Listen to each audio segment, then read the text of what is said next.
সম্মানিত দর্শক, আপনাদের সবাইকে স্বাগত জানাচ্ছি আপনার মত আয়োজনে। এবং আপনার মতের আজকের যে আয়োজন, সেখানে আমরা শিরোনাম নির্ধারণ করেছি নির্বাচন, মত, দ্বিমত। এই শিরোনামেই আমরা আজকে আলোচনাটা বেগবান করব। পুরো আলোচনার সময়টা জুড়ে আমি ফেরদৌসী আহমেদ থাকছি আপনাদের সাথে। আর যাদেরকে পেয়েছি শুরুতেই আলাপ করিয়ে দিই। আমাদের স্টুডিওতে আজ উপস্থিত হয়েছেন বাংলাদেশ জাতীয়তাবাদী দল বিএনপির vice chairman advocate Ahmad Azam Khan ও বাংলাদেশ কমিউনিস্ট পার্টি সিপিবির সাধারণ সম্পাদক রুহিন হোসেন প্রিন্স। আপনাদের দুজনকে স্বাগত জানাচ্ছি আজকের এই আয়োজনে। আমি অ্যাডভোকেট আহমদ আজম খান আপনাকে দিয়ে শুরুটা করতে চাই, কারণ নির্বাচনকে নিয়ে, মানে যদি বলি যে নির্বাচন 2025 সালের শেষে না 2026 সালের শুরুতে না মাঝামাঝি, এরকম যে একটি ঘোষণা এসেছে মোটামুটি আমরা যেটা পেয়েছি অন্তর্বর্তী সরকারের পক্ষ থেকে, সেটা নিয়ে বিএনপি পরবর্তীতে বলেছে যে কোনো সুস্পষ্ট রোডম্যাপ নেই বা এটার মধ্যে অনেক বেশি স্পষ্টতা ছড়ায়নি, এবং আপনারা আপনাদের শরিক যে বা সমমনা দলগুলোর সাথে বৈঠক করেছেন, সেখান থেকে একটি আমরা ঘোষণা শুনতে পেয়েছি। ঘোষণা বা সিদ্ধান্ত যেভাবেই বলি না কেন, যে নির্বাচন কেন্দ্রিক এই যে সুস্পষ্ট রোডম্যাপের জন্য কিংবা দ্রব্যমূল্যের যে ঊর্ধ্বগতি, আইন শৃঙ্খলা পরিস্থিতি, সবকিছু নিয়ে ফেব্রুয়ারি থেকে এক ধরনের কর্মসূচি আপনারা দিবেন। এটাও আজকে একদম জনমনে নতুন একটি আলোচনা উত্থাপিত হয়েছে একদম সাধারণ মানুষের মধ্যে। সেই কর্মসূচি কি হতে পারে? আপনাকে অনেক অনেক ধন্যবাদ। সম্মানিত আলোচক রুহিন হোসেন প্রিন্সকে ধন্যবাদ। স্বাগতম সম্মানিত দর্শক। দেখুন, অবাধ এবং নিরপেক্ষ নির্বাচনের মধ্য দিয়ে সরকার গঠন মানেই কিন্তু জনগণের ক্ষমতায়ন।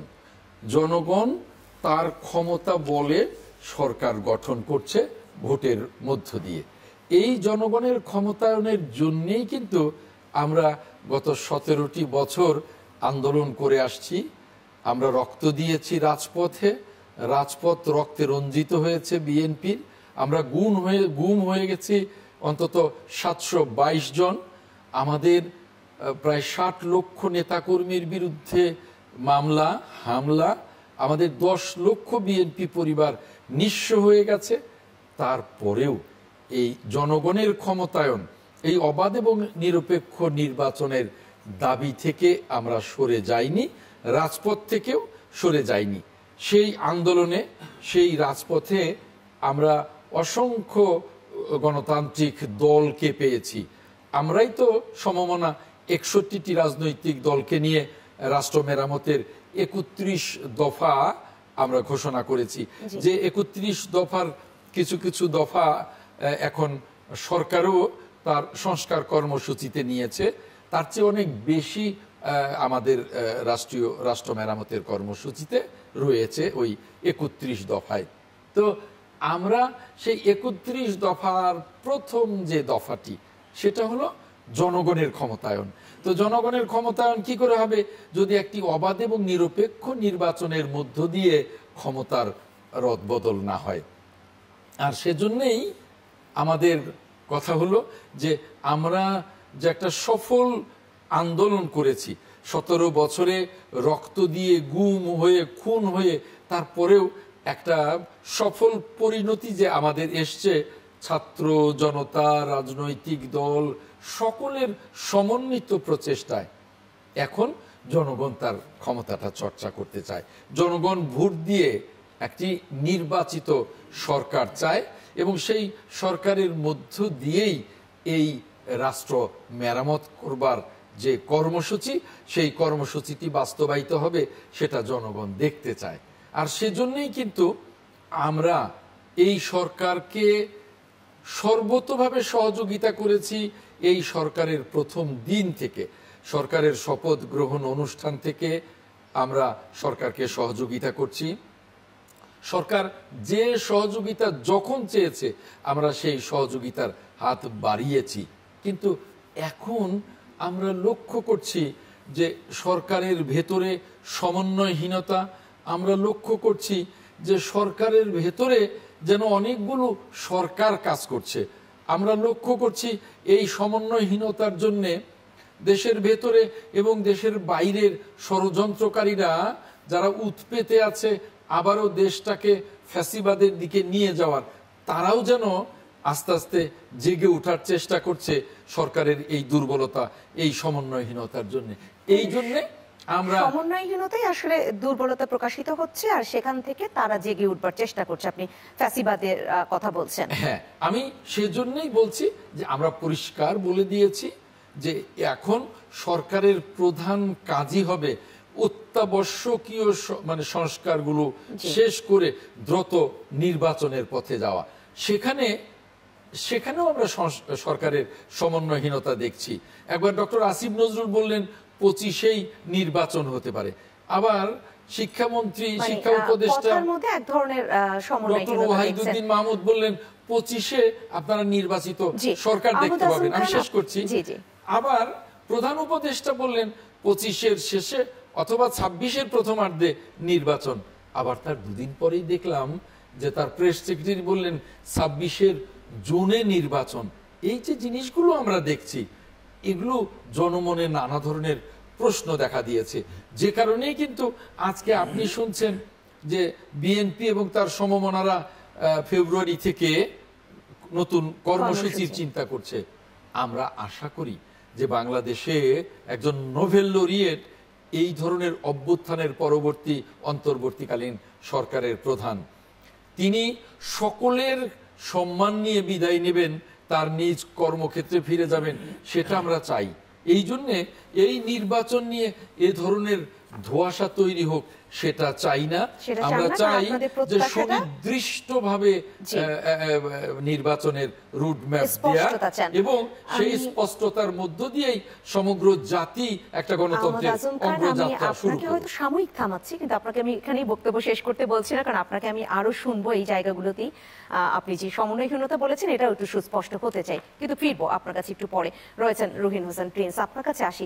যে আহমদ আজম খান যে কথাগুলো বললেন যে একেবারে 17 বছরের তাদের যে অনেক বেশি সেই আন্দোলন সংগ্রাম, সেটা যেমন তুলে ধরলেন, আবার এই অন্তর্বর্তী সরকারের শুরুর দিন থেকে সর্বাত্মক সহযোগিতার কথা বললেন। তাহলে এতই যদি সেই সহযোগিতা থাকে, তারপরে ছাত্র জনতা, যে জনতা শব্দটা আছে, সেই জনতার জন্য যদি বিএনপি কাজ করে, তাহলে আজকে আবার এই অভিযোগ ওঠে কেন যে অন্তর্বর্তী সরকার এই রাজনৈতিক দলগুলো যারা সহযোগিতা করছে তাদের নিয়ে তেমন কোনো আলাপচারিতা আলোচনায় বসছে না, এক পক্ষের কথাই শুধু শুনছে? ধন্যবাদ আপনাকে। আমি যদি আপনার বিএনপি নেতা আহমদ আজম খানকে ধন্যবাদ, যারা শুনছেন তাদেরকে শুভেচ্ছা জানাই। না, আপনার কথা যদি সরাসরি উত্তরে যাই, ব্যাখ্যাটা অন্য আলোচনা জিজ্ঞেস করলে করব। আসলে সরকার কি, যেটা আপনি বললেন যে এক পক্ষের কথা শুনছে অন্যদের কথা শুনছে কিনা, এটাই তো প্রধান অভিযোগ উঠেছে। আমি তো যদি বলি আসলে তারা কথা শুনছে না, রাজনৈতিক দলগুলোর কথা শুনছে না। অন্তত পক্ষে আমি আমাদের কথা বলতে পারি, কমিউনিস্ট পার্টি বাম জোটের কথা বলতে পারি, বিএনপি নেতা আছেন তাদের কথা বলতে পারি। এটাই হচ্ছে বাস্তবতা। যদি সরকার সবার কথা শুনতো, তাহলে এই যে দেখেন আজকে 4.5 মাস প্রায় অতিক্রম হতে যাচ্ছে, নির্বাচন নিয়ে যে আলোচনা করছে এটাও অপ্রয়োজনীয় ছিল। বরঞ্চ আমরা নির্বাচনের জন্য সংস্কার কোনটা কতটুকু আলোচনা আর কতটুকু করতে হবে এটা করতে পারতাম। দ্রব্যমূল্য নিয়ে, আইন শৃঙ্খলা পরিস্থিতি নিয়ে, এই সরকারের অন্যান্য বিষয় নিয়ে, দেশকে আগানোর বিষয় নিয়ে, স্বৈরাচারী ব্যবস্থা উচ্ছেদ নিয়ে, বৈষম্যহীন কিভাবে সমাজ করা যায় সেইটার জন্য আলোচনা করতে পারতাম। বাট আমরা 4.5 মাসে শুরুই করতে পারলাম না। এবার আপনি হয়তো একটা চিন্তা করতে পারেন যে আহমদ আজম খান বললেন যে আমরা সর্বাত্মকভাবে সহায়তা করেছি, অমুক টমুক, তাইলে শুনছে নাকি? এটাই তো আসল কথা। এবার আপনাকে আমি কংক্রিট বলি, সরকার আনুষ্ঠানিকভাবে তারা দায়িত্ব পাওয়ার পরে 3 বার আমাদেরকে ডেকেছিল। বিএনপির কথা বিএনপি বলতে পারবে, কিন্তু যতটুকু আমি দূর থেকে বুঝি এইটাই ছিল অফিসিয়াল। তার বাইরে একাধিকবার তারা মানে কি বলবো স্ব-উদ্যোগে দেখা করেছে বলে পত্রিকায় শুনেছি। উনি তার উত্তর দিক, আমার সেটা ব্যাপার না। আমি সেই 3 বার তারা যে ডাকলেন আমাদেরকে, 3 বার ইস্যু ভিত্তিক ডেকেছেন। এক একটা সামনে সংকট আছে, সেই সংকট নিয়ে কথা বলার জন্য। তাহলে সংকট নিয়ে কথা বলার জন্য তো আর এই যে সব বিষয় নিয়ে আলোচনার জন্য ডাকা বিশেষ প্রেক্ষাপটে ডেকেছেন। হ্যাঁ, শুধু অন ইস্যু এবং সামান্য। প্রথমবার ডাকলেন তো মানে চা খাওয়ার আগেই যেন বিদায় আর কি। দ্বিতীয়বার যাই হোক একটু চাটা খাওয়া গেল, কিন্তু এমন দিনে এমন ভিড়, আলোচনা কি হলো ওগুলো সব এক কান দিয়ে শুনে আর এক কান দিয়ে চলে যাবে। এমনকি অনেকে কেউ ফাইলপত্র নিয়ে গেলে ওইখানে যারা গেছিলেন, কথাটা শুনতে খারাপ লাগে বলি, অনেক ফাইলপত্র আমরা দেখে এসেছি টেবিলের উপরে পড়ে আছে। আমি অস্বাভাবিক দেখছি না, কারণ আমি যদি আপনাকে ডাকি অন ইস্যু আলোচনা করার জন্য, আপনি যদি একটু ফাইল নিয়ে আসেন ওটা নাও দেখতে পারি, এই দেখেছি। আর তৃতীয়বার সম্মিলিত একটা ডাকলেন যে আর একটা সংকট, সবাই মিলে কিছু করতে পারি কিনা। এবার আমি আসি এই কথাটা বলার পরে একটা পজিটিভটা কি জানেন, প্রথমবার যখন আমরা দেখা করলাম 12ই অগাস্ট, আমি দিন তারিখ সহ বলছি, তা আমরা ওনাদের কাছে যে সংশ্লিষ্ট ইস্যুর পরে বললাম যে আপনি সরকার গঠন করার পরেও আমাদেরকে জিজ্ঞেস করে পুরো সরকার গঠন করেন নাই, তাতেও আমরা আপত্তি করছি না, আমরা সমর্থন করতে চাই, যেহেতু গণঅভ্যুত্থানের মধ্য দিয়ে সরকার আপনারা ভালোভাবে আগায় যান সেটা প্রত্যাশা করি। একজন উপদেষ্টা আমার কথাকে কেড়ে নিয়ে প্রধান উপদেষ্টাকে যখন বলছিলাম, তিনি বললেন যে আপনারা তো অনেক চিন্তা করেন, তাহলে আপনাদের সাথে পরে আবার বলবো, আপনারা একটা করেন যে একটা সরকারের 15 দিনের কাজ কি, 1 মাসের কাজ কি, 100 দিনের কাজ কি। আমরা পরিষ্কার বললাম যদি শুনতে চান আমরা না সবার কাছে শোনেন, অসুবিধা নেই। উনি বললেন যে 1 সেপ্টেম্বর থেকে আমরা এই ধরনের সংলাপ শুরু করব। 1 সেপ্টেম্বর এখনো আসে নাই, আমি দায়িত্ব নিয়ে কথাটা বললাম, অন ইয়ারেই বলছি। তার মানে ওনারা সেটা শুনছেন না, বরঞ্চ দৃশ্যমান হচ্ছে কি ওইখানে কয়েকজন উপদেষ্টা আছেন, দূর থেকে কিন্তু দেখা যাচ্ছে, যারা নিজেরা তাদের রাজনৈতিক মত থাকতেই পারে কিন্তু তারা কিন্তু ওইটাকে রিজাইন করে আসছে। তারা যে বলছে তাই তো দেখছি, আমরা বাইরে দেখছি বিশেষ গোষ্ঠী তার কথাই শুনছে, এটাই করছে। তাহলে যাবো কোথায়? ওরা তো শুনছে না। মিনিমাম ধরুন একেবারে আমি একটা ছোট্ট করে বলি, নির্বাচনটা পরে আসি, যদি আমাদের কথা শুনতো আমরা প্রথম বলতাম যে ভাই জনজীবনে যে অশান্তি আগের স্বৈরাচারী শাসক করে গেছে, তার মধ্যে হচ্ছে একটা কথা আছে না যে পেটে সইলে পিঠে সয়, তা আপনার তো জিনিসপত্রের দাম যা, এইটাকে আপনি একটা ভালো ব্যবস্থা করেন, কিন্তু আপনি দেখেন এইটার জন্য তো বাজার ব্যবস্থা সংস্কার করা দরকার। উনি আলোচনাটার মধ্যেই ঢুকলেন না। তাহলে প্রচলিত ধারা যদি অব্যাহত রাখেন আপনি তো কোনো সংকট উত্তরণ করতে পারবেন না। এবং দেখেন IMF এবং অন্যরা আসছে যে আরো সংকট কিন্তু ধেয়ে আসছে। তার মানে আমি বলতে চাইছি যে প্রকৃত পক্ষে ওনারা রাজনৈতিক দলগুলোকে মানে আস্থায় নিয়ে সামগ্রিকভাবে শোনার কাজটা করেছেন। অন্তত পক্ষে আমাদের দল কমিউনিস্ট পার্টি বামজোট পরিষ্কার বলতে চাই আমাদের সাথে তারা এটা কথা বলে করছে না, যার জন্য সংকটগুলো তো ঘনীভূত হচ্ছে। আমি জানতে চেয়েছিলাম, আপনি একদম সুস্পষ্ট করলেন অভিযোগের যে সত্যতা, সেটা নিশ্চিত করলেন যে আসলে শুনছেন না রাজনৈতিক দলগুলোর কথা। আহমদ আজম খান, আপনার কাছে আসি আবারও, যে জায়গাটায় আপনাকে থামিয়েছিলাম, সমন্বয়হীনতার কথা আপনি বলছিলেন যে কথার মধ্যে যেমন সমন্বয় খুঁজে পাওয়া যাচ্ছে না, মানে সেই নির্বাচনের যে ঘোষণা সেই তারিখের ব্যাপারেও সমন্বয় পাওয়া যাচ্ছে না। আরেকটি বিষয় অনেকে সমন্বয় খুঁজে পাচ্ছেন না, আপনি পাচ্ছেন কিনা এটি আপনার কাছে জানতে চাই, যে এই অন্তর্বর্তী সরকারের একজন উপদেষ্টা একটা কথা বলেছেন, একদম দেশের বাইরে, আমাদের দেশের বাইরেও সীমানা ছাড়িয়ে অন্য জায়গার কিছু যদি বলি যে সেই ভৌগোলিক সীমানা নিয়ে আরেকটি দেশ হবে, এরকম একটি ইঙ্গিত করেছেন। এই প্রশ্নটি কিন্তু একেবারে সেই মার্কিন রাষ্ট্র যে পররাষ্ট্র সেখানে মার্কিন যুক্তরাষ্ট্রের পররাষ্ট্র মুখপাত্র যিনি রয়েছেন সেখানে এই প্রশ্নটি উঠেছে, যে তাহলে তিনি বলছেন এই ব্যাপারে প্রতিক্রিয়া জানতে চেয়েছেন। এখানেও কি আপনি মনে করেন কোনো ধরনের সমন্বয়হীনতা আছে, অনেকে খুঁজে পাচ্ছেন? কারণ উনি যদি এককভাবে বা ওনার একেবারেই ব্যক্তিগত সিদ্ধান্ত বা কোনো বক্তব্য এটা হয়ে থাকে, তাহলে সেটার সাথে এই অন্তর্বর্তী সরকারের অন্যান্য উপদেষ্টা বা প্রধান উপদেষ্টা কোনো কথা বললেন না কেন? দেখুন, এই ধরনের সরকার, এটা তো একটা অনির্বাচিত একটা অন্তর্বর্তীকালীন সরকার, যে সরকারকে সারা জাতি মিলে সমর্থন দিয়েছে। এই সরকারের প্রত্যেকটা কর্মকাণ্ড কিন্তু হওয়া উচিত অত্যন্ত পরিকল্পিত। এখানে কে মুখপাত্রের ভূমিকা পালন করবেন সেটা থাকা উচিত। এখানে নির্বাচন সংক্রান্ত বিষয়ে সুস্পষ্টভাবে কাজ করবার জন্য দায়িত্বপ্রাপ্ত থাকবেন কয়েকজন উপদেষ্টা। এখানে বাজার ব্যবস্থা সংস্কারের জন্য দায়িত্বে থাকবেন যাদেরকে দায়িত্ব দেয়া হবে।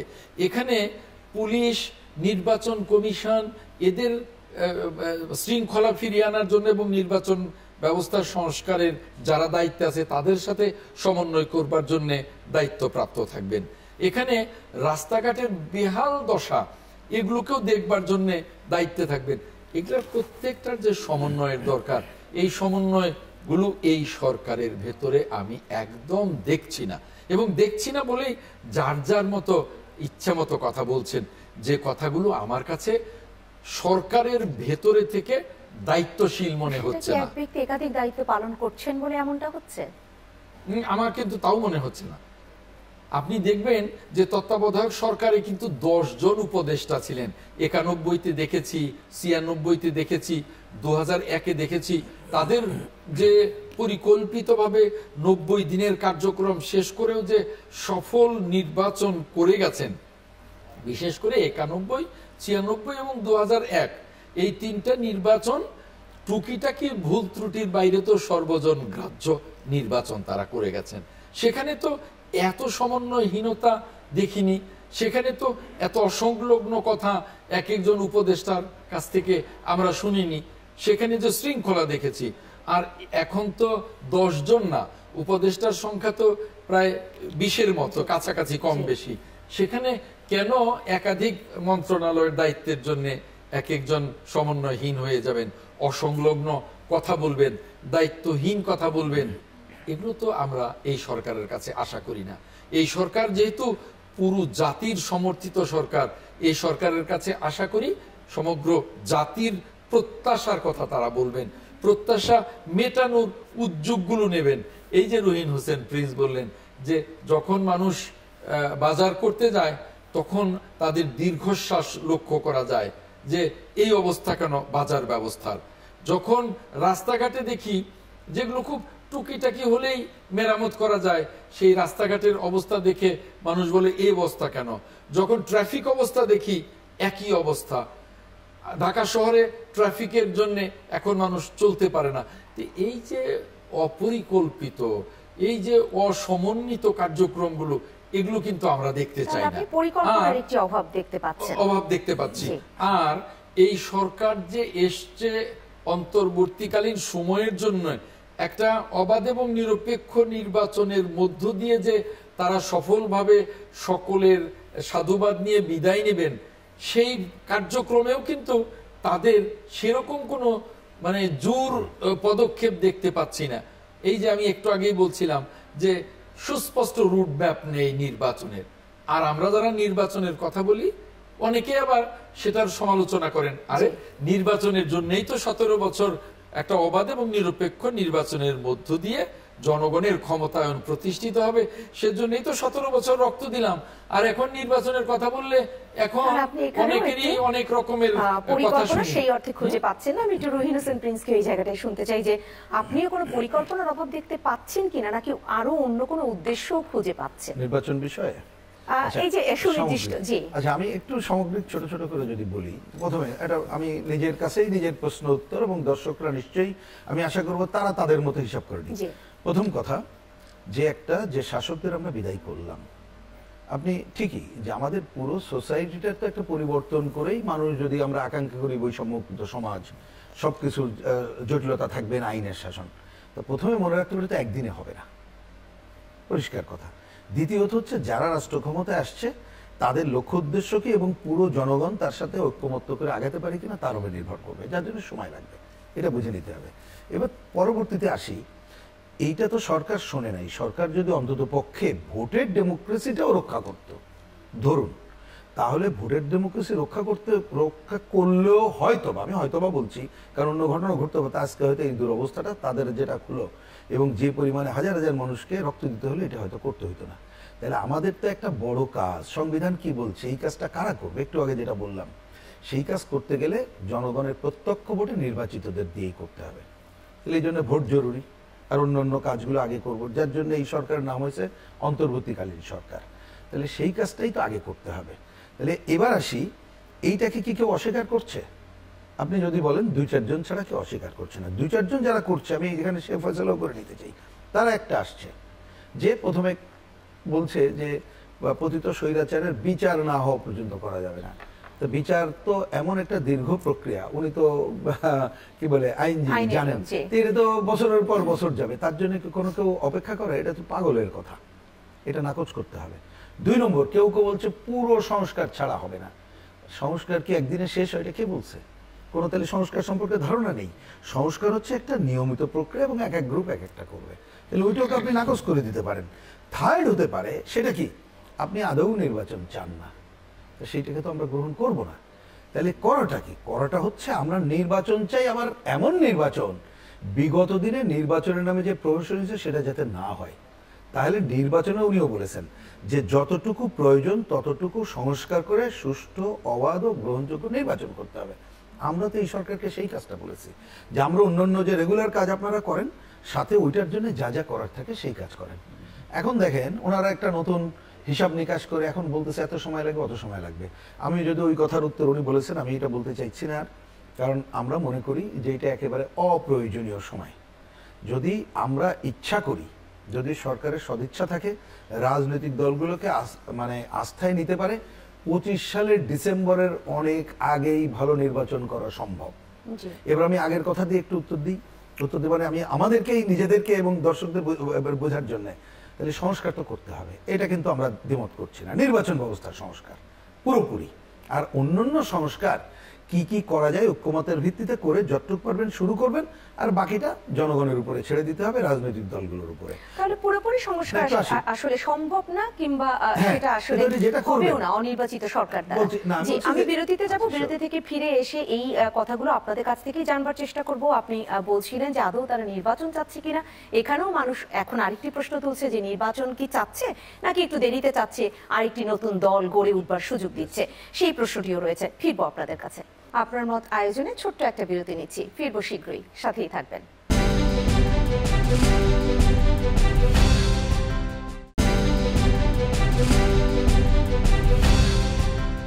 আবারও ফিরে এলাম আপনার মতের আজকের আয়োজনে। কথা হচ্ছে নির্বাচন, মত দ্বিমত, এই শিরোনামে। আমি ফিরবো আহমদ আজম খান আপনার কাছে। যে প্রশ্নটা রেখে গিয়েছিলাম রুহিন হোসেন প্রিন্সের কাছে, সেখান থেকে আপনার কাছে ফিরি। যে উনি বললেন নির্বাচনকে আদৌ অন্তর্বর্তী সরকার চাচ্ছে কিনা, একটি প্রশ্ন তুলেছেন।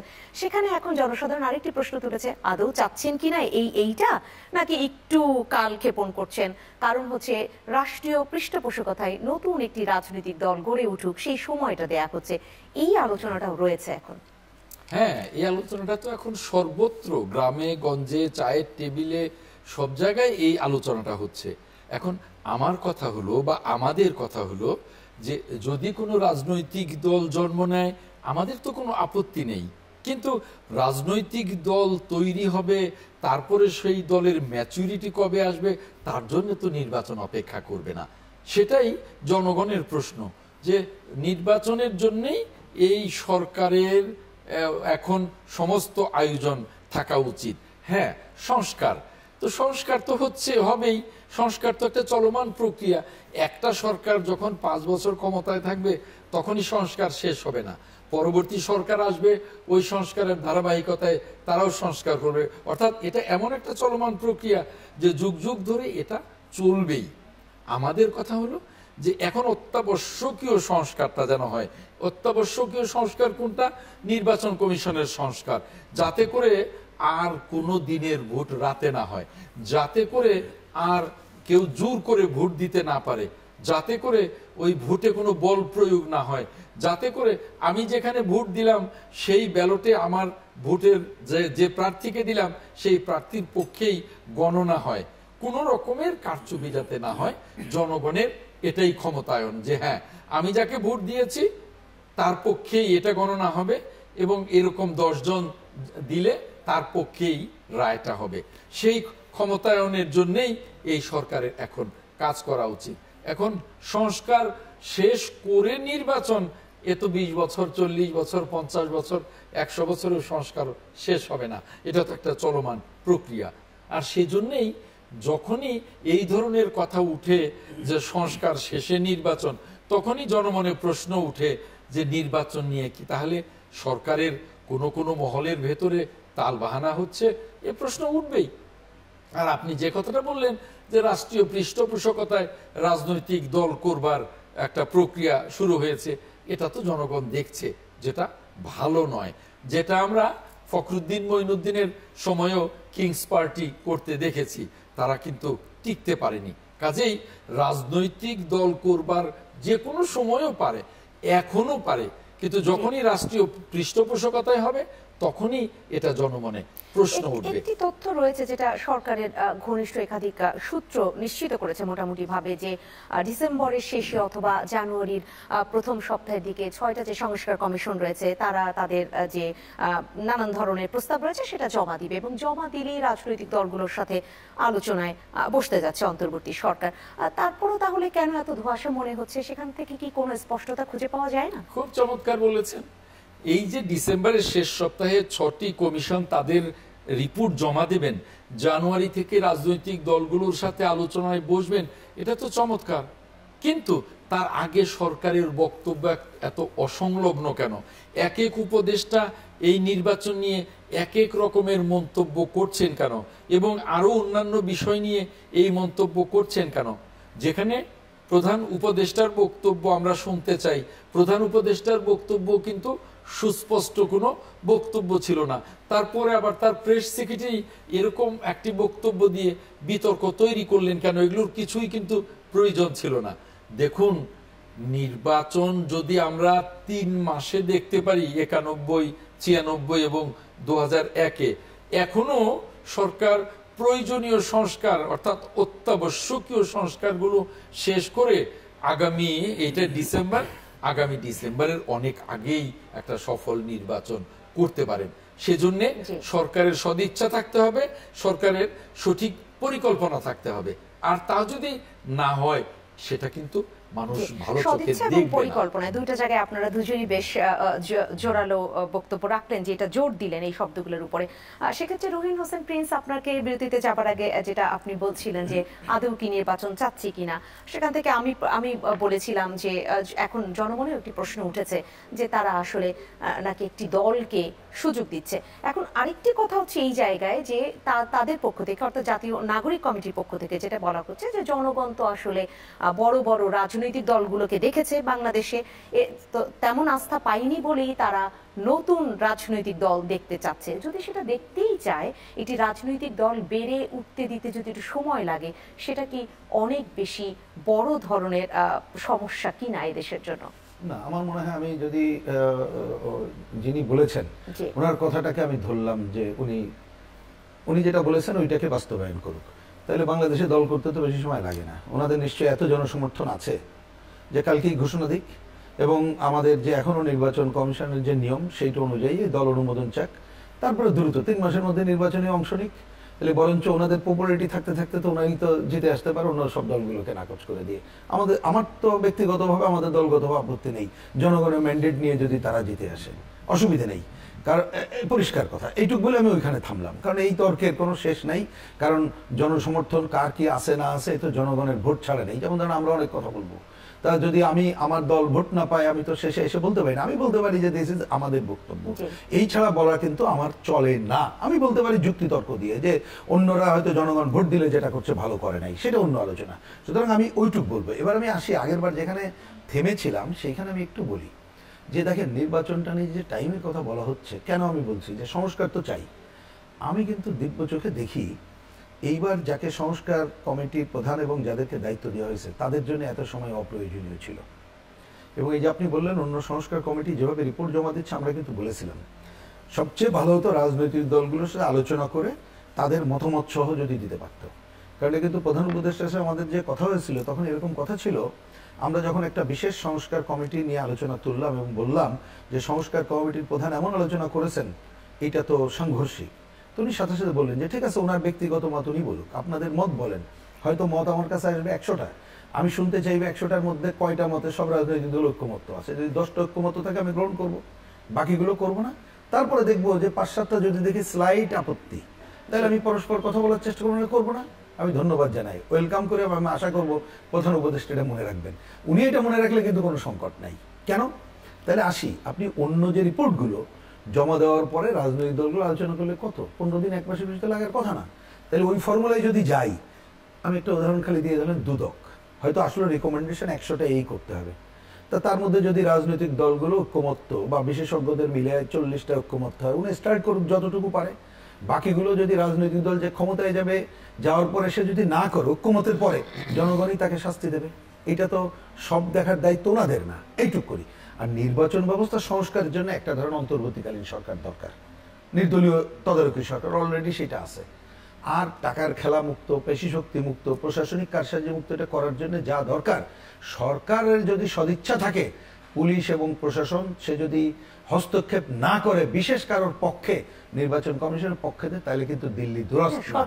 আর যেটা করতে হবে, আমি বলছি যে মুখে না, আমি বাস্তবে। আর একটা কি, কিছু আইন, যেমন আমরা বলি না ভোটের প্রবর্তন করা দরকার, আমরা বলি যে নির্বাচনগত সংস্কারের জন্য অন্তত পক্ষে ভোটে দাঁড়ালে প্রচার প্রবান্ডার দায়িত্ব সবই নির্বাচন কি বলে আমাদের ইলেকশন কমিশন নিয়ে নিক। এগুলো কিন্তু আমাদের নির্বাচন কমিশনের এখতিয়ার আছে। তারাই করতে পারে রাজনৈতিক দলগুলোর ঐক্যমতের ভিত্তিতে। এখানে আরেকটি বিষয় একটু জানতে চাই, জি আপনি তো ওটা বললেন, আপনাকে শুনবো। আরেকটি বিষয় জানতে চাই, এই যে 6টি সংস্কার কমিশন তাদের প্রস্তাব জমা দিলে রাজনৈতিক দলগুলোর সাথে আলোচনা, তাদের প্রস্তাব নিয়েই কি শুধু আলোচনাটা হবে, নাকি রাজনৈতিক দলগুলোর কাছ থেকেও প্রস্তাব আহ্বান করা হবে? একটু পরে আসি, এটা শেষ করি, তাহলে ওটা শুরু করব। তো বলছিলাম যেটা নির্বাচন সংস্কারের আমি তো দেরি করার প্রয়োজনই দেখছি না, এবং বললাম তো যে যাকে দায়িত্ব দিয়েছে ওনার সাথে কিন্তু দীর্ঘদিন ধরে আমরা কাজ করি। উনি কিন্তু জানেন কোন দল কতটুক চান, কারা কি চান, কিন্তু ওনাকে বরঞ্চ দায়িত্ব আমার বিবেচনা ওনাকে ব্যারিয়ার দিয়ে দেওয়া হয়েছে। ওনাকে যদি বলা হতো রাজনৈতিক দলগুলোর সাথে আলোচনা করে এইটুকু ঐক্যমত আছে এইটুকু নাই আপনি প্রপোজাল দেন, তাহলে কিন্তু আর আলোচনার দরকার হতো না। এবার আমি আপনার ওই কথার ছোট্ট উত্তরে খালি বলি, ওই যে আমি এখানে যেটা বললাম, নির্বাচন কমিশনকে যদি ওইভাবে দায়িত্ব দেওয়া হতো তাহলে কিন্তু রাজনৈতিক দলগুলোর সাথে এত আলোচনা করার দরকার হতো না। কিন্তু যেটা করেছে আমি ঠিক জানি না উনি কি করবেন, কিন্তু ওনাদের একটা বিষয় আমাদের আপত্তির কথাটা ওনাকেও বলে এসেছে, আজকেও এখানে অনিয়ারে বলি।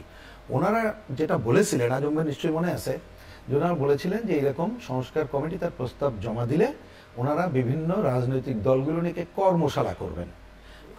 আমরা ঘোরতর আপত্তি করেছি যে এই কর্মশালা হচ্ছে এনজিও স্টাইলের, যেটা রাজনৈতিক দলগুলোর সাথে হলে চলবে না। কেন? ধরুন কর্মশালা কি করে আপনি জানেন, যে একটা এনজিও দাওয়াত দেয়, বলে 9:30টায় আসেন, চা খান আধা ঘন্টা, 5 মিনিট বক্তৃতা করেন, একটা রিকমেন্ডেশন, চলে যান, দুপুরে খাইতেও দিতে পারে, এরকমের। রাজনৈতিক দলগুলোর সাথে তা হয় না। রাজনৈতিক দলগুলোর সাথে যেটা বললেন, ধরে নেন এবার আসি হয়তো সংবিধান সংস্কার, ওনারা যে প্রস্তাব জমা দেবেন, তো যদি বিএনপির সাথে আমাদের সাথে আলাদা ডায়লগ করেন, তো ওইটা দেখার পরে আমরা তো ওর মধ্যে যদি মনে করি যে ধরেন ওনার 400টা আনলেন, আমরা বলতে পারি এই 4টা ঐক্যমত আর কোনোটা আমাদের ঐক্যমত তো নাই, আর এই 400টার পরে আমাদের আরো 40টা মত আছে।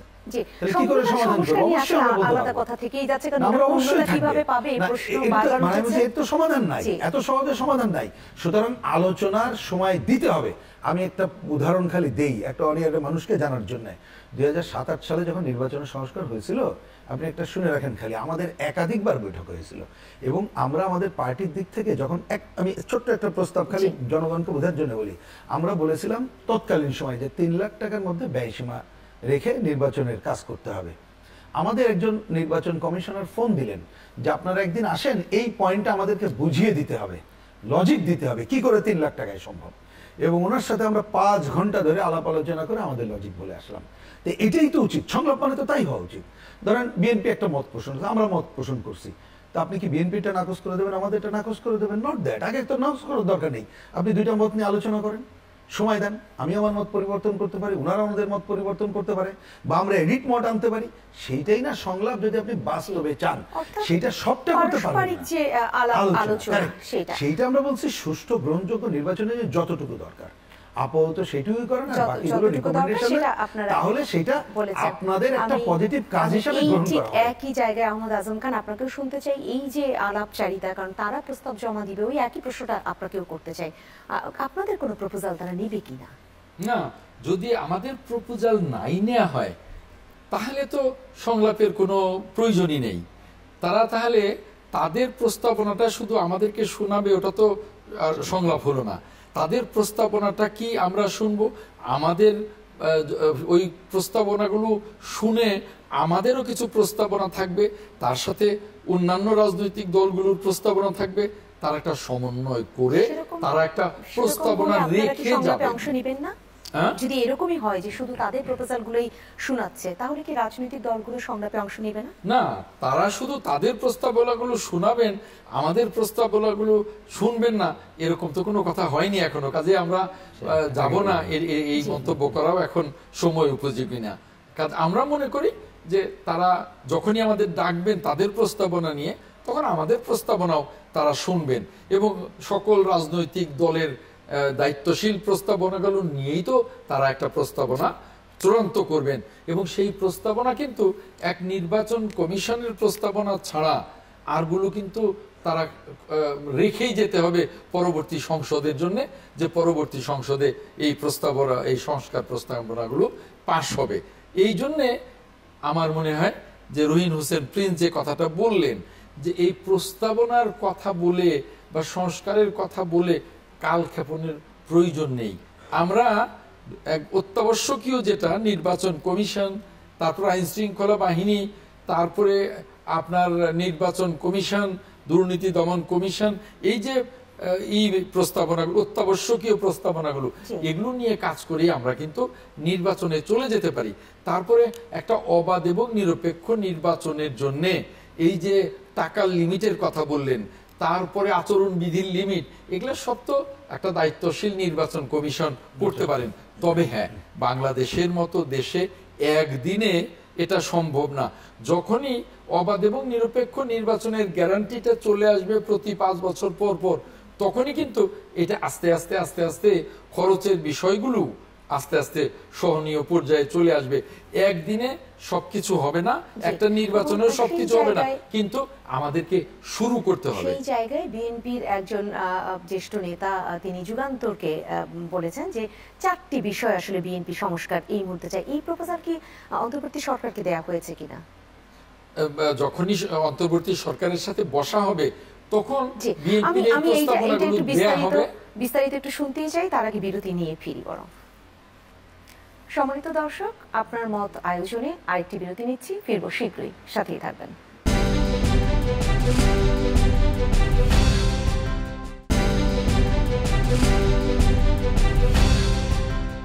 সম্মানিত দর্শক, আবারও স্বাগত জানাচ্ছি আপনার মতের আজকের আয়োজনে। কথা হচ্ছে নির্বাচন, মত দ্বিমত এই প্রসঙ্গে।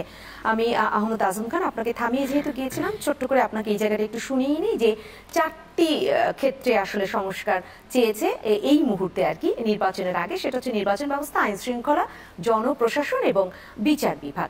এই 4টিকে আসলে তাহলে এই কম সময়ের মধ্যে করা সম্ভব কিনা? অবশ্যই এই 4টি কম সময়ের মধ্যে করা সম্ভব, এবং এই 4টি সংস্কার ব্যবস্থা সম্পন্ন করে নির্বাচন দিতে আমার তো মনে হয় আগামী ডিসেম্বরের অনেক আগেই, আগামী জুলাই আগস্টের মধ্যেই এই নির্বাচন অনুষ্ঠান সম্ভব। হ্যাঁ, 25-এর মাঝামাঝি বা তার একটু পরেই এটা সম্ভব। এটা ওই যে বললাম, নিজেদের ইচ্ছার উপরে নির্ভর করবে, পরিকল্পনার উপরে নির্ভর করবে, এবং জনগণ কিন্তু মুখিয়ে আছে নির্বাচনের জন্য, ভোট দেওয়ার জন্য। আমার একটি নির্বাচনী এলাকা আছে, আমি প্রতি সপ্তাহে আমার নির্বাচনী এলাকায় যাই। জনগণ একটাই কথা বলে, আচ্ছা হাসিনা সরকার তো চলে গেছে, সে তো নির্বাচন করে নাই, গত 3টা নির্বাচন জোর করে গেছে, এই সরকার নাকি একটা অন্তর্বর্তী সরকার, ভালো সরকার, এই সরকার নির্বাচন দেয় না কেন? এই ধরনের প্রশ্ন করে। জনগণ কতটা মুখিয়ে আছে আপনাকে একটু পরে শুনি। আমি এই জায়গাটায় রুহিন হোসেন প্রিন্স আপনাকেও শুনতে চাই। এই যে 4টি সংস্কার, যেটা 4টি ক্ষেত্রে সংস্কার এই মুহূর্তে বিএনপি চাচ্ছে এবং তারা এটা বলেছে, এই 4টি সংস্কার 2025 সালে মাঝামাঝির মধ্যেও সম্ভব, এটা মনে করছেন আহমদ আজম খান। আপনি কি মনে করছেন? না, আমি ঠিক পুরোটা শুনি নাই, মানে ওই লেখাটা পড়ি নাই। আমার একটা জেনারেল ধারণা থেকে বলছি, কারণ আমাদের সাথেও তো ধরুন এখানে একমাত্র মুক্তিযুদ্ধ বিরোধী রাজনৈতিক দলগুলো ছাড়া সবার সাথে কথাবার্তা হয়, আমাদের পারস্পরিক নিশ্চয়ই যোগাযোগ আছে, এবং আমরা বিভিন্ন সময় ডায়লগে গিয়েছি, এগুলো জানি আর কি। মূল বক্তব্যটা হচ্ছে একটা ভালো নির্বাচনের জন্য যতটুকু সংস্কার করা দরকার সেটুকু করে যেতে হবে। তার মধ্যে একটা তো হচ্ছে নির্বাচন ব্যবস্থার আমূল সংস্কার, আর একটা হচ্ছে যে কয়েকটা জায়গায় ধরেন ওই সময় জনপ্রশাসনের কি হবে, পুলিশের কাজ কি হবে, ওই রকমের। তা সেই জায়গাটা হচ্ছে কতগুলো সংস্কারের একটা পূর্ণাঙ্গ প্রস্তাবের মধ্যে যতটুকু প্রয়োজন ততটুকু করা। আমার মনে হয় সেই কথাটাই হচ্ছে প্রধান বিষয়, কারণ সামগ্রিক সংস্কার তো এটা সম্পন্ন 2-4 দিনে করা যাবে না, চলমান ন্যাচারাল। আমি বললাম সেটাই আপনি, এবং মনে রাখবেন যে আপনি তো একদিনে সব পারবেন না, এবং কেউ আমার ধারণা যে ও কথা কেউ বলছে না। সুতরাং গুরুত্ব হিসাবেই এ কথাগুলো ঠিকই আছে, যে এই কাজগুলো অগ্রাধিকার ভিত্তিতে করতে হবে। যেমন আমি তো এখন আজকেও রিপিট করছি, প্রতিদিন রিপিট করি, হয়তো এটা আমরাও প্রথম দিন ওনাকে আর একটু জোর দিয়ে বলতে পারতাম, এটা আত্মসমালোচনা আমার অন্তত পক্ষে আমাদের দলের আছে, যে এত সংস্কার, যেমন একটা ধরনের আর্থিক ক্ষেত্রে যেটা করেছেন ভালো, একটা রিপোর্ট দিয়েছেন, এবং আরো কি করা যায় এটাকে আমরা খুব পজিটিভ নিচ্ছি। আমরা পজিটিভ নিতে চাই, এই যে গুম কমিশন, অন্যান্য যে বিষয়গুলো, কালাকানুন বাতিলের যে উদ্যোগ নিচ্ছে, আমরা পজিটিভ ধরতে চাই, এইগুলো ভালো। একসাথে খুব জরুরি ছিল আসলেই যে বাজার ব্যবস্থার সংস্কারটা, যার জন্য কিন্তু এই যে দেখেন একেবারে খারাপ অবস্থা। আপনি ধরেন তেল, ভোজ্য তেল নিয়ে যা হলো, বাজারে নাই, 8 টাকা দাম বাড়ান, এখন আপনি পাচ্ছেন না। কারণ এখানে দোকানদার আমাকে জিজ্ঞেস করে, আমি বলি ভাই খবর কি, মাল আসে না কেন? কয় স্যার আপনারা আমাদের থেকে তো বেশি বোঝেন, আমরা গোপন খবর শুনেছি 24 টাকা না বাড়ানো পর্যন্ত কে বাজারে আসবে না। তাহলে ভয়াবহ খবর। আমি গ্রামাঞ্চলের কৃষকদের সাথে যখন কথা বলি, বলে যে ভাই গত কয়েক বছরে সার নিয়ে এত ধরনের কেলেঙ্কারি ঘটনা ঘটে নাই, বিষ নিয়ে, বিষ মানে যে কীটনাশক, এত কেলেঙ্কারির ঘটনা ঘটে নাই। তারপরে এইখানে আইন শৃঙ্খলা পরিস্থিতি নাই, থানায় গেলেও কেউ কথা শোনে না, প্রশাসনে গেলেও কথা শোনে না, এটা হজবরল অবস্থা। তাইলে আমাদের বরঞ্চ ওই যে সাথে এই জায়গাগুলো জরুরিভাবে ক্ষিপ্রতার সাথে কি কি করা দরকার, এই কাজগুলো করা দরকার বলে আমরা মনে করছি। এখানে একটা বড় অভিযোগ আছে, এর আগে যেহেতু আপনি এটা উত্থাপন করলেন যে সয়াবিন তেলের দাম 8 টাকা বাড়ানো হয়েছে, তখনও কিন্তু এই অভিযোগটা ছিল যে সেখানে উপদেষ্টা মহোদয় হচ্ছে গিয়ে একেবারে ব্যবসায়ীদেরকে ডেকে রুদ্ধদ্বার বৈঠক করে 8 টাকা বাড়িয়ে দিলেন। সেখানে গণশুনানি কোথায়, নানান কিছুর দাম বাড়ছে, কোনো ধরনের গণশুনানি নেই। এটা আসলে জনগণ কিভাবে দেখছে? একেবারে না, জনগণ দেখার আগে একটা বলি, এটা নাই কেন জানেন? এই যে সংস্কারের কথা বললাম, আপনি ওনারা পুরনো পদ্ধতিতেই সমাধান করতে চাইছেন, তাহলে তো হবে না। যদি সংস্কারটা করতো তাহলে সংস্কারের 1 নম্বর প্রশ্ন থাকতো যে দাম বাড়ানোর আগে অবশ্যই জনগণের সাথে সংস্কার করতে হবে এবং বিকল্প পথে দাম না বাড়িয়ে কিভাবে সমাধান করা যায় সেটা করতে হবে। সংস্কারে যদি ওই প্রস্তাব থাকতো তাহলে কিন্তু ব্যবসায়ীদের ডেকে করতো না। কিন্তু অতীত দিনের চলটা কি, ব্যবসায়ীরা বন্ধ করে দিছে, সুতরাং তাদেরকে ডেকে একটু তেল মালিশ করে ভালোভাবে বাজার ঠিক রাখো। সুতরাং এটা জনগণ তো নিশ্চয়ই ভালোভাবে দেখছে না। জনগণ তো, এটা বলতে একটু খারাপ লাগবে, ভালো ভালো কথা বলছি, কেমন লাগে এই যে আপনার এই টক শোতে যখন এই যে কথা বলে যাব, আমি নিশ্চিত রাস্তাঘাটে লোকজন দেখা হলে হবে যে এত সবের পরে সরকারের প্রতি বোধহয় আমাদের মোহ কাটে নাই, এখনো আপনারা প্রত্যাশা করেন, কিন্তু যাদেরকে নিয়ে ওরা চালাইতেছে এবং যাদের কথা শুনতেছে তাদের মেলা প্রত্যাশা করেন, এটা পাবলিকই আমাদের বলবে। কিন্তু আমরা তারপরেও এটা অন করছি কেন জানেন? কারণ গণঅভ্যুত্থানের মধ্য দিয়ে গঠিত সরকার, এই সরকার একটা ভালো নির্বাচন দিতে যদি ব্যর্থ হয়, এই প্রত্যাশা পূরণ করতে ব্যর্থ হয়, তাহলে এই যে হাজার মানুষ শহীদ হয়েছে তাদের রক্তদান খালি প্রশ্নবোধক হবে না, এই যে হাজার হাজার মানুষ আহত হয়েছে খালি তারা প্রশ্নবিদ্ধ হবে না, এই যে লক্ষ কোটি মানুষ, বাচ্চা ছেলে মেয়ে থেকে শুরু করে বয়স্ক রাজপথে নামছিল না, তারা হতাশ হবে। এই হতাশ কিন্তু কোনো ব্যক্তি যারা আছে তাদের প্রভাব না পড়তে পারে, কিন্তু আমরা যারা রাজনীতি করি কোশ্চেন উত্তর কিন্তু আমাদেরকে দিতে হবে। এবং আগামী দিনে বাংলাদেশ অগ্রসর হতেও যেমন সংকট তৈরি করবে, আর সুযোগ নেবে কারা জানেন? অপশক্তি।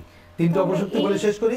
একটা হচ্ছে পতিত গ্রুপ, একটা হচ্ছে দীর্ঘ অগণতান্ত্রিক শাসনে বেড়ে ওঠা অপশক্তি, আর একটা হচ্ছে আধিপত্য সাম্রাজ্যবাদী শক্তি, যারা আমাদেরকে ভূ রাজনৈতিক কারণে নানাভাবে আমাদের দেশে সংকট সৃষ্টি করতে চায়। তাহলে কিন্তু আমরা একটা নতুন ধরনের সংকটে পড়ে যাব।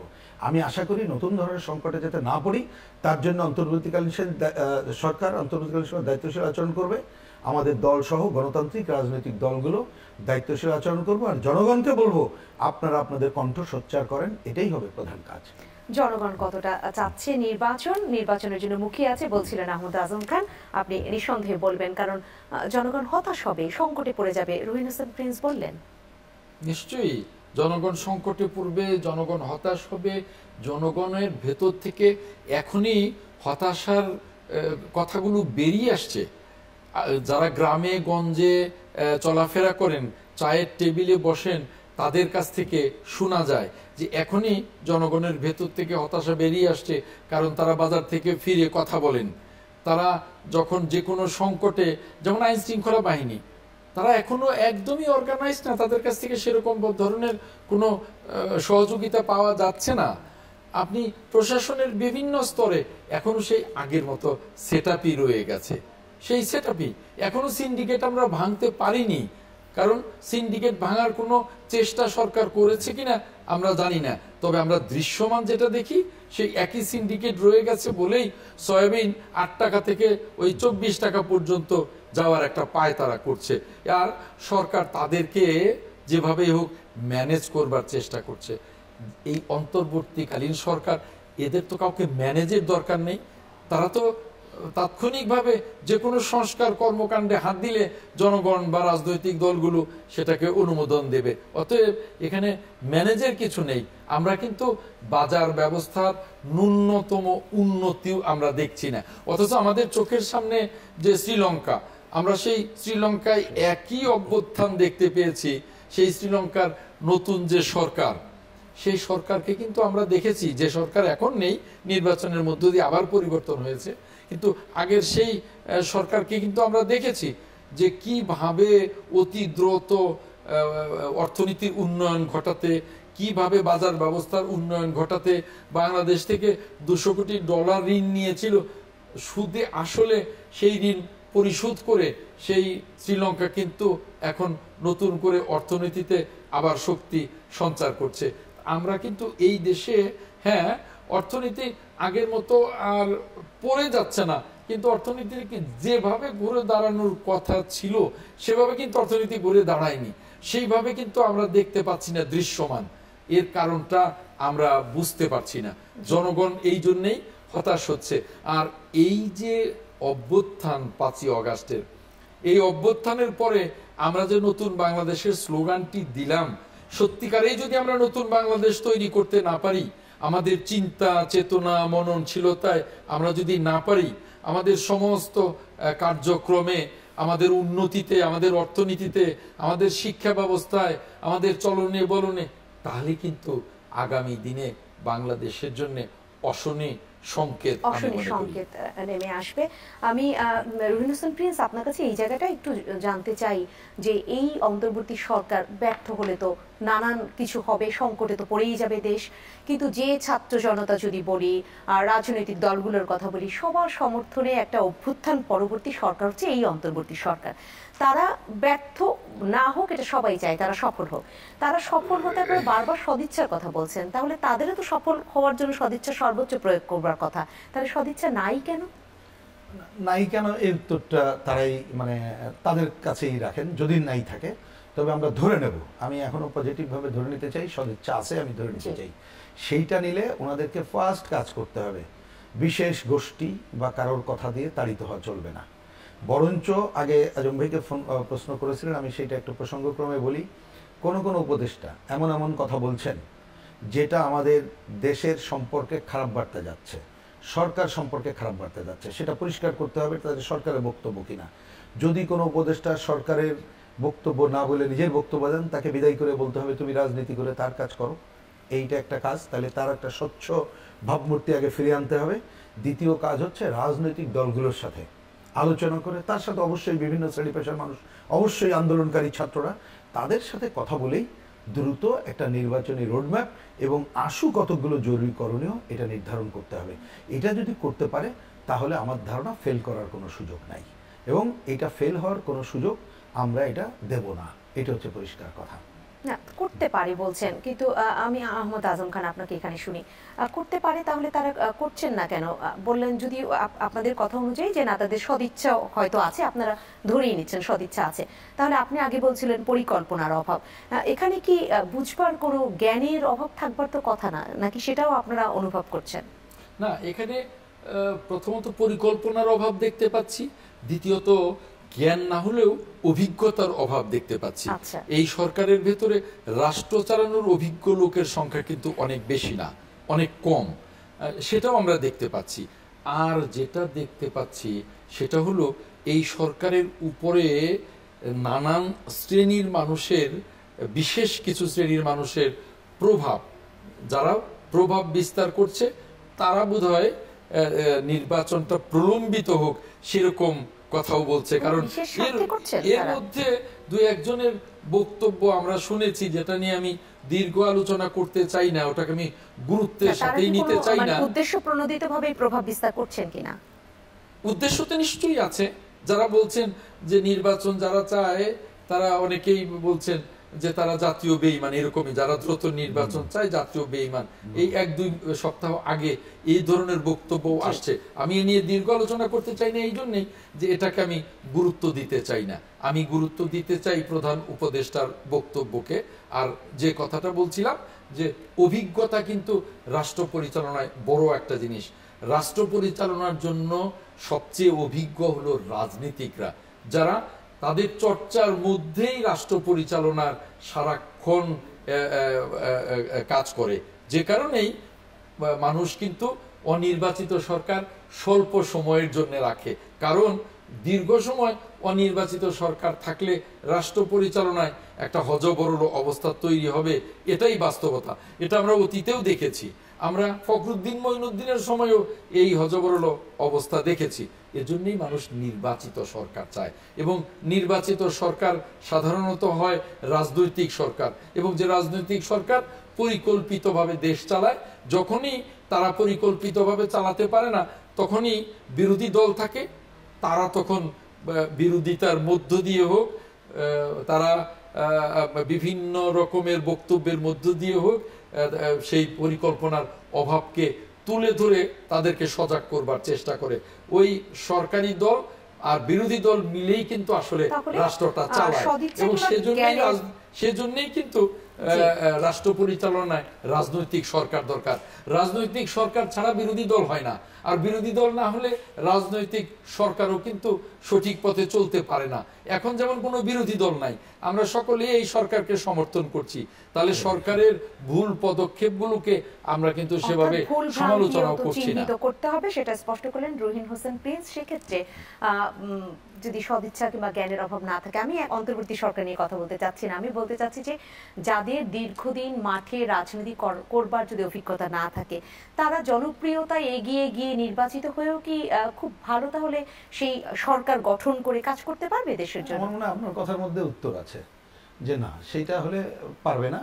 কিন্তু নতুন আসার পরও যদি তাদের সদিচ্ছা থাকে, এক সদিচ্ছা, ওর অবশ্য সদিচ্ছা শব্দটাও আপনি ব্যাখ্যা করতে হবে। সদিচ্ছা কিন্তু হলেও আমি কোন নীতি নিচ্ছি, ধরুন আমার একটা সদিচ্ছা, কিন্তু আমি চাই যে জিনিসপত্রের দাম বাড়ানোর মধ্য দিয়ে জোরদাররা তার আয় পকেট বাড়াক, তাহলে নিয়ম নীতি তাই করবো।